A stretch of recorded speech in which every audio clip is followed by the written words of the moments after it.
Welcome back to my channel, and if you're new here, my name is Sylvia and I make videos on planning with the occasional review. Today is day 30. Hashtag 1 month in my Bujo challenge continues with day 30, and you can see that I already have day 30 well filled out. Basically, I filled this out last night, and there were some things that I felt like I had in my mind. I didn't want to forget them. I could have put them on the monthly in the kind of task area, but I chose to just go ahead and put them on day 30 and mark them as things that need to be completed probably on day 31 instead. So that's sort of a way that you can forward plan without having to set up the day after. And I already have a couple things marked off. Jay already took the trash early this morning when he left for work, and I already have laundry currently in the dryer, so that's almost completed for the day as well. But today I thought for our daily focus, we could focus on calendar style.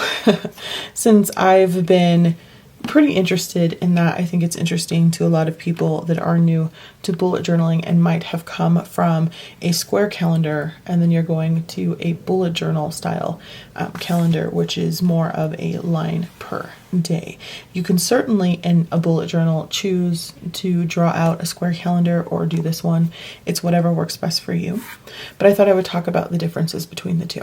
I really like using this style because this is called the Frankenlog Light by Brian Hazard, and I believe that I have a link for his channel down below, and it's just kind of an addition to the normally streamlined, simplistic bullet journal style calendar.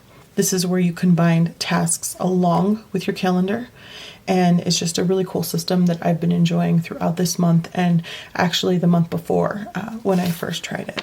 I decided that after watching Writer Carol's videos and him mentioning that he actually puts more than one thing on each line, usually not in his videos, he usually puts like things that are going to be scheduled on his monthly, and then he usually will put like one major thing to remind him of the day, sort of like memory keeping or memory indexing. And I thought, man, I can never really keep up with my monthly, mostly because we are in COVID. I don't have as many things to schedule. March was pretty much a heavy month for me personally, and it wasn't even that heavy, but still for me, when it comes to scheduling things, I had a couple of appointments, and then I had a couple of appointments I needed to take other people to.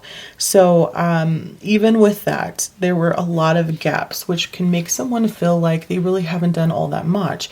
So I did a combination of not only scheduling things, as you can see here, doctors and dentist appointments, but also some memory keeping things, like what we watched that day, or what was like a big thing that could help trigger the events of that day. I did like the combination of the two, but I feel like still the appointments sort of get lost, and I'm not really excited about putting my appointments on my monthly log in this style. So at the beginning, I went ahead and I printed out a calendar in square form, cut it out, and I also printed this out on vellum, so that's why it's pretty clear looking, and I posted it on here.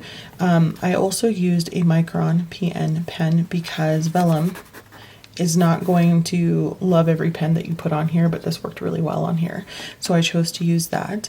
And I was sort of keeping my schedule for this whole challenge, and this was supposed to reflect what I hoped would happen, and then the dailies really reflect what actually did happen. And I tend to do that with my writing as well. I usually have a calendar in square form where I actually write out hard and fast dates of what I hope I'm going to be working on, where I'm going to be in my writing, and then my days or my weeks usually reflect what actually has happened. I know people like Carrie Harling has mentioned that she feels like when she uses a line per day, depending, of course, on how you set it up and what size of a planner notebook you are using, she feels like she can fit more on a line than she can in a square box. And that's probably true. in more cases than in others, but I still prefer, I think, to have actual dates in a square calendar. For some reason, that's what I'm used to and what I like the most. So I think I'm going to stick with that. When it came to this system, you can see that I had 3 different columns for tasks, and I put, a header for each one of those.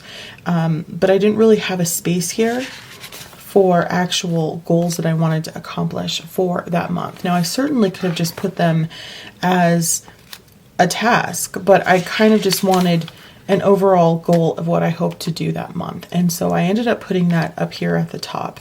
I thought I was going to do some color coding.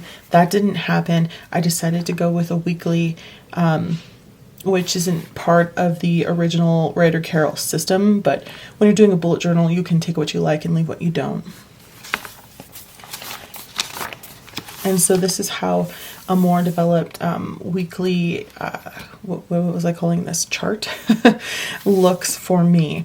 And certainly you can do something like this on a monthly 1 line per day. So how I would do that, instead of having these task categories, I would go ahead and take these top categories I have and put them here. And then every time, like I did social media for that day, I would come here to Friday the 5th and I would write down whatever I posted. And so that's a way to get rid of doing this and filling it out every single week and just having it here for the entire month. But I like breaking things down into a weekly category.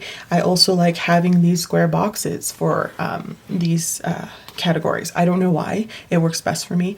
I feel like in this type, at least, these seem to be smaller lines. So I feel like I can fit more into these squares than I could here.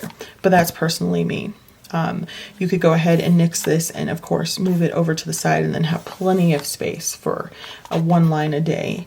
But again, I liked using the Frankenlog Lite system, and I also really liked having this weekly that was separate, but you can combine the two if you'd like. I feel like it's a little harder to combine what I do here and what I do here on a calendar that has squares. It's certainly limited in that way. And right now I'm using an A5 notebook, and if I go down smaller, it's going to even be a much smaller space. So that is also something to keep in mind. That's also another reason why you might want to keep 2 calendars for March in the same place like I did. It really just depends.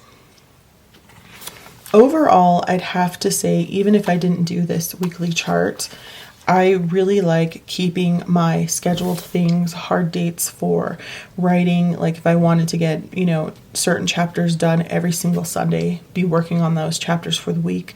I like planning it out this way as opposed to a line per day.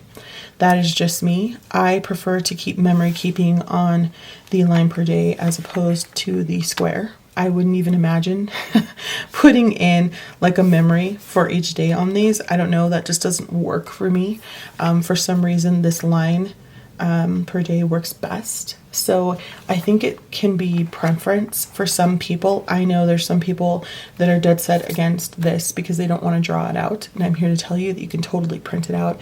It took me all of a couple of minutes to find one I liked, print it out, cut it, and then, glue it in here. It wasn't that serious. And I like that because I'm a lazy planner. I don't want to have to do more work than I need to. Over here, this is a lot more drawing out in my opinion. I have to make sure that I'm getting not only the day of the week, but the number of the month in the right order. Luckily for me, I use friction pens because I understand that I'm human and I make mistakes.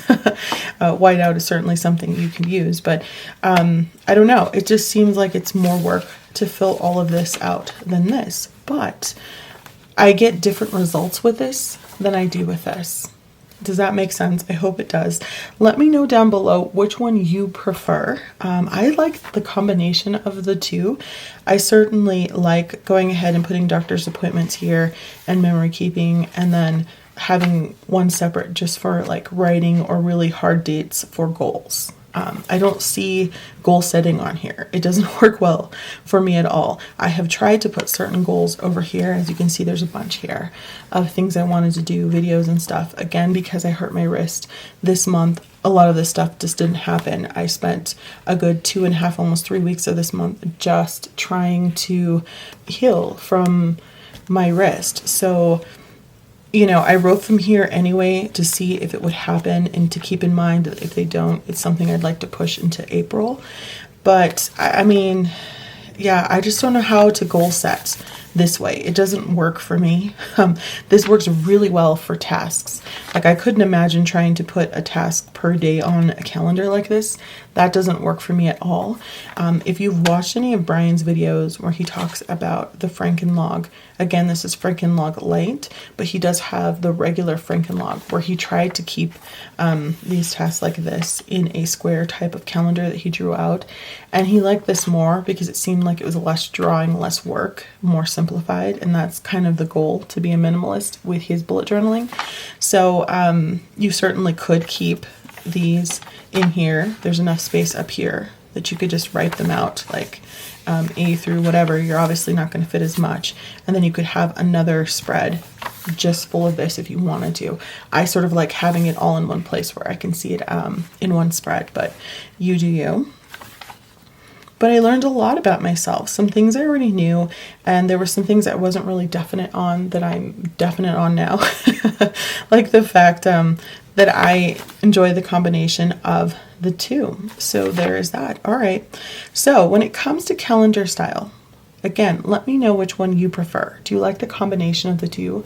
Do you like the idea of printing this out and pasting it in because you're not going to get it together to draw it out? As a lazy planner, I like that the numbers were already in there. It all looks very, what's the word I'm looking for? I guess cohesive in the way that I have really sloppy handwriting and the numbers would probably look crazy. I'm not going to get it together to stamp them out. Throughout this entire bullet journal, I thought maybe I would stamp. I didn't stamp anything. So I do like the idea of just printing it out and putting it in here. And I don't think that this was a lot of work for me, especially since this is the second month I've done it. I've kind of gotten into a rhythm of how it works and how it's supposed to look. I just basically come here and count out things and go to the next spread when I'm going to be setting up April. And it's pretty simple for me to do that. So no worries there. And you only have to do it once a month. Whereas, you know, for someone who doesn't want to do things a lot, you might not want a weekly because you have to set it up every week. And sometimes for people, that's just too much. On some days, some weeks, it's too much for me also. So I understand. All right, so that is everything for day 30, and I'll be back tomorrow for the last day and a flip through of my Bujo. All right, so don't forget to like, comment, and subscribe. I hope that this was helpful. Thanks for watching, and I'll talk to you soon. Bye.